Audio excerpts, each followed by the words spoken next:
مریم نام کی ایک بوڑھی عورت اپنے اپارٹمنٹ میں اکیلے رہا کرتی تھی۔ اس کی بالکنی میں ایک باغ تھا جس کو اس نے بہت ہی شوق سے بنایا تھا، لیکن جیسے جیسے اس کی عمر بڑھتی جا رہی تھی اسے بہت مشکل پیش آ رہی تھی اس باغ کو سنبھالنے میں۔ لیکن اس کو باغ میں کام کرنا اچھا بھی بہت لگتا تھا۔ اس کو سمجھ میں نہیں آ رہا تھا کہ کیسے اس باغ کی دیکھ بھال کرے۔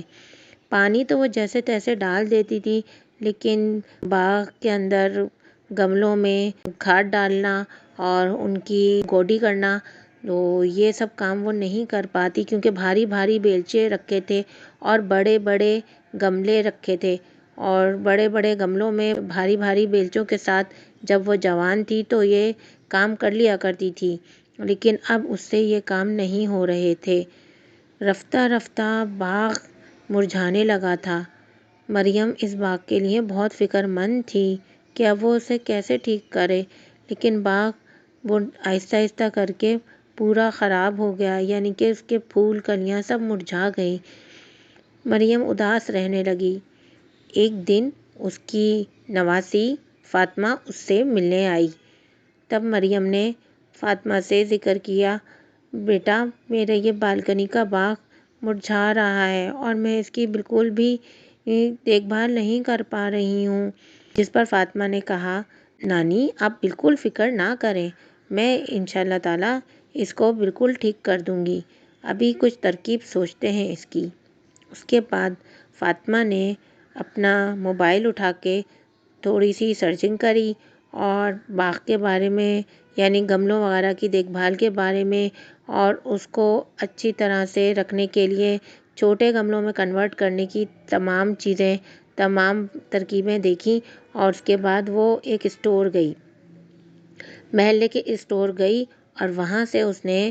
چھوٹے چھوٹے گملے لیے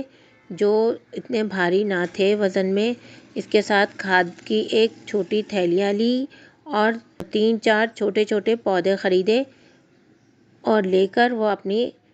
نانی کے گھر آ گئی، اور اس نے ان تمام گملوں کو وہاں سے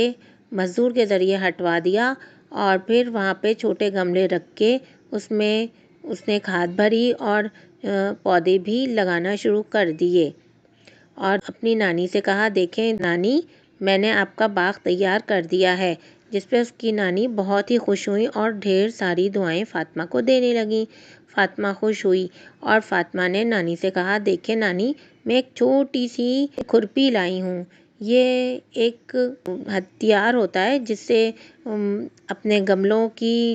مٹی کو اوپر نیچے آسانی سے کیا جا سکتا ہے، اور یہ اتنا وزنی بھی نہیں ہوتا۔ جس پر ان کی نانی بڑی خوش ہوئی، اور اس نے ایک چھوٹا سا شاور بھی لا کے دیا، شاور بالٹی لا کے دی چھوٹی، جو پلاسٹک کی بنی ہوئی تھی جسے نانی آسانی سے اٹھا سکیں،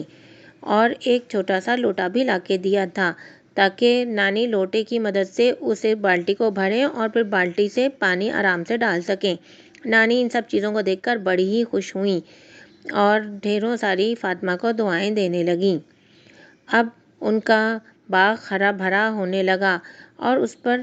دن کے وقت چڑیاں بھی آتیں، چہچہاتیں اور مزے مزے کے گانے نانی کو سناتیں۔ نانی بہت خوش تھیں۔ فاطمہ نے جلد ہی اپنے فیس بک پر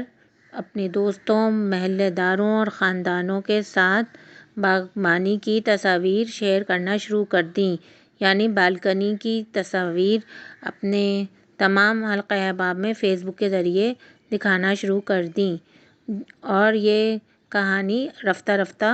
مقبول ہونے لگی، اور آہستہ آہستہ تمام محلے والوں نے بھی دادی کے پاس آنا شروع کر دیا، اور دادی بہت خوش ہوتیں۔ محلے والے فرمائش کر کے دادی کے بالکنی میں بیٹھتے اور ساتھ چائے پیتے، اور دادی بہت خوش ہوتیں۔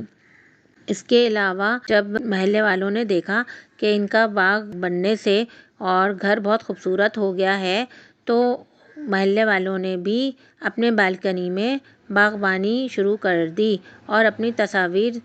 دادی کے فیس بک پہ شیئر کرنا شروع کر دیں، اور اس سے یہ فلیٹس بڑے مشہور ہو گئے۔ کہ بہت ہی خوبصورت فلیٹس ہیں۔ اس کی وجہ سے خوبصورتی میں بھی اضافہ ہوا، دور دور سے لوگ ان فلیٹس کو دیکھنے آنے لگے۔ اس سے نہ صرف فلیٹ کا ماحول خوبصورت ہو گیا بلکہ ایک باغبانی کا کلب بھی بنا، جس سے نانی اور بھی زیادہ مصروف ہو گئیں۔ فاطمہ بھی خوش ہو گئی کہ اس کی یہ کاوش سب لوگوں کو پسند آئی۔ یہ کہانی نہ صرف تمام افراد پر مثبت اثرات ڈال سکتی ہے بلکہ اس سے یہ بھی ثابت ہوتا ہے کہ بالغ اور بوڑھے افراد جو ہیں اپنی چھوٹی چھوٹی کاوشوں سے اپنے ماحول کو کس طرح مثبت بنا سکتے ہیں اور اپنے ساتھ افراد کو جوڑ کر ایک کمیونٹی کی شکل اختیار کر سکتے ہیں اور ماحول کو کتنا صاف ستھرا اور بہتر بنا سکتے ہیں، کیونکہ یہ تو سب جانتے ہی ہیں کہ پودے ہماری انوائرمنٹ کے لیے کتنے مفید ہیں اور ہماری جو آلودگی ہے ماحول کی اس کو کس حد تک کم کر سکتے ہیں۔ میری کہانی سننے اور دیکھنے کا شکریہ۔